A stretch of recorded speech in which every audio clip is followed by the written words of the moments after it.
Alright, hi everybody, my name is JD Wing, and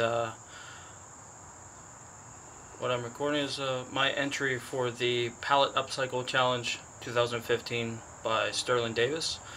First off, I want to thank Sterling for doing this challenge, also for his involvement with the Wounded Warriors.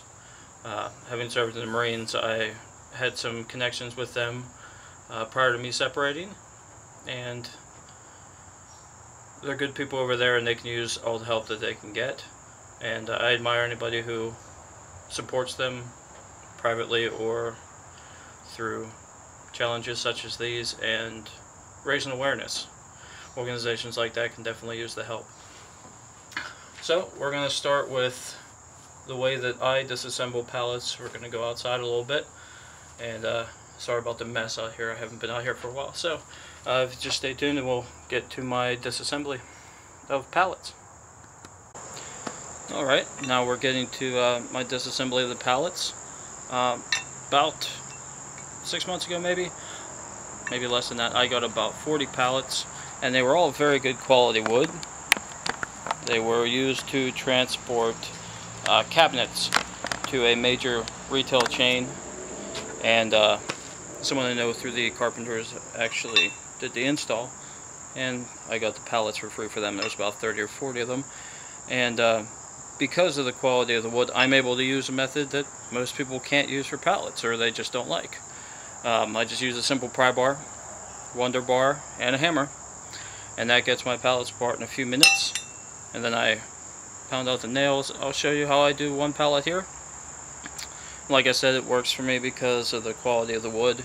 Nice thick planks, big thick 2x4s is the runners, and I get 11 planks and 3 of the runners from most of the pallets. From the bigger ones, the smaller ones, a little bit less wood, but still really good quality. But stay tuned and go ahead and watch and see how I do that. I'll go right about there. That's probably good. So, sorry about the motions. First video. So I just start under one of the ends, pound it out, pry it up, work my way down to the center, work it out, and then the third, last part, pry that up. Decent board, and then I'll do that for the remainder.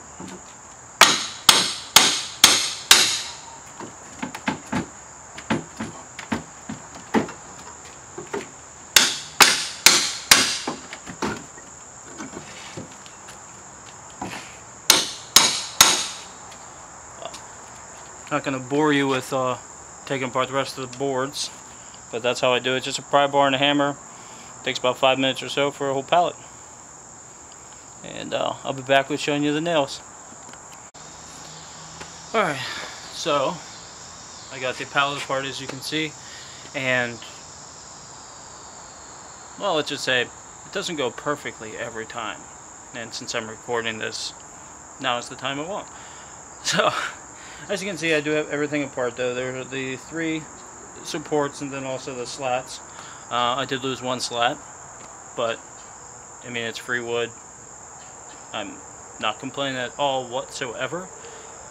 I did get about 40 pallets, so I got a lot of wood. I'm going to show you how I go ahead and just finish disassembling. All I have to do now is take the nails out of the slats.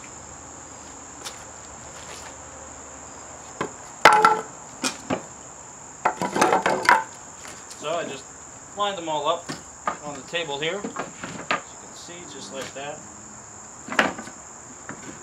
Leave one pad right there. Line them all up with the nails facing up. The work table is actually the perfect size. Just hit the nails through.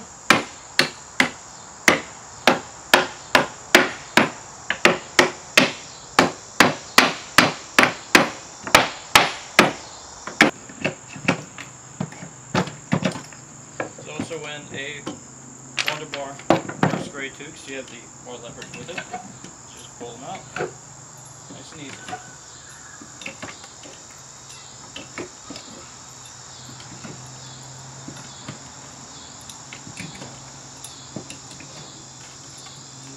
do that. I'll go ahead and do that for the rest, and then I'll see you in a minute.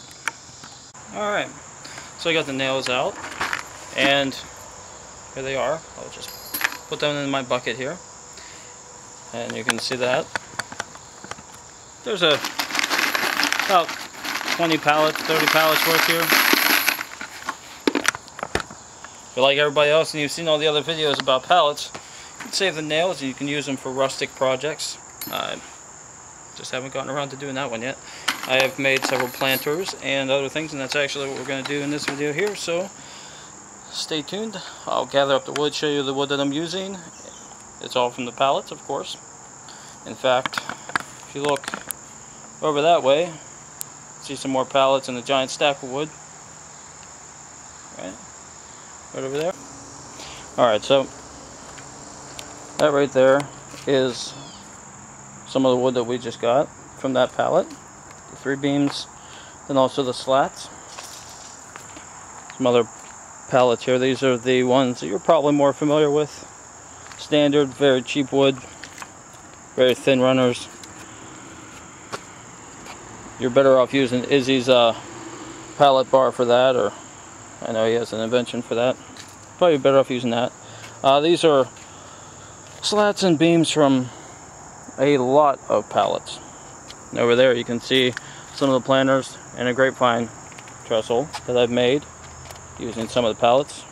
There's also been some other projects, but we're not going to show you those, so we will actually get the wood here and we'll get started. If you see that grapevine box over there, the grapevine's actually outgrowing that, so that's what we're going to make, a low sitting box, and then later I will make a trestle for that. Or the trellis, not the trestle. Trellis, right? Yeah. The beams. We'll make that later. Okay, so here we are. We're looking at one of the sides of my planter. You can tell by my very detailed drawing there. That's just a joke, actually. I'm going to go 2 sides identical like this. Each of the planks were 32 inches long. So I went with that as the length of each of the sides. Overall height, there will be 24 inches. This is the bottom of the legs. A little bit of overhang there. I like the rustic look of it. And one of the great things about working with pallet wood, doesn't have to be perfect. None of this is going to get really treated or really sanded at all or taken care of. There will be a couple coats of sealer, but other than that, it is going to be a rustic planter. So then these are the other 2 legs here. The rest of the slats are over on the table there. So I'm going to go ahead. What I'm going to do is actually use some of those nails that we had, more for decoration. I am going to put screws all on this thing to make sure that it is secure. Then I'll have the sides lined up, and I'll show you the next step of that too. Alright, so I apologize, it's getting a little dark. It's about 8:15 here. I have the 2 sides stand up on end, as you can see there. Getting ready to add the 2 ends on, and it's just going to be slats going across horizontally there, and then we will move on to the bottom.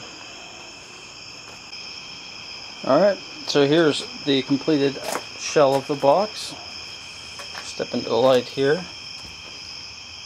Alright, so it's 32 by 24, 32 inches long, 24 inches wide, and then top to bottom is 24 inches with about 14 inches soil capacity for those boards right there.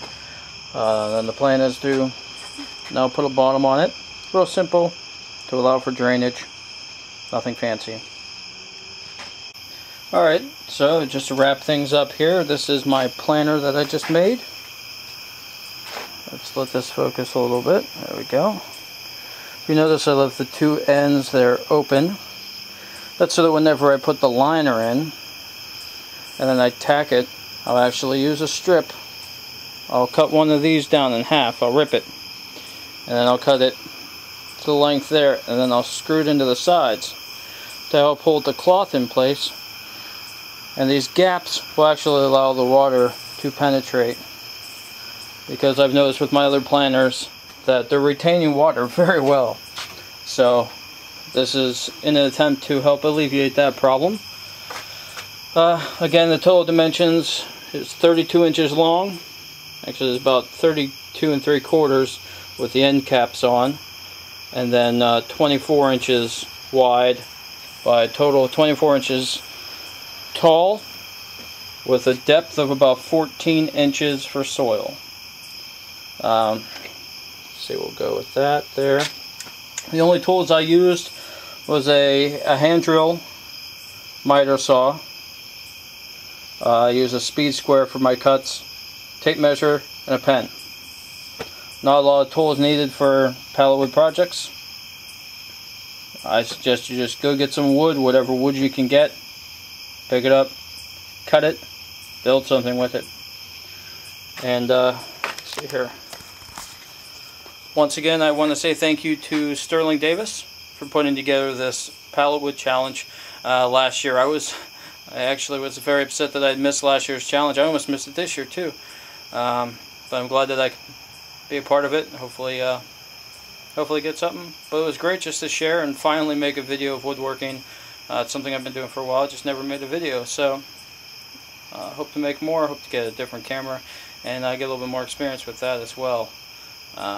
But again, thank you very much, Sterling Davis and Semper Fi, and thank you for all the veterans, everybody who served. And again, thank you, Sterling, for your contributions and your support of the Wounded Warriors and everything that they do. And we appreciate everything that you do. Thanks.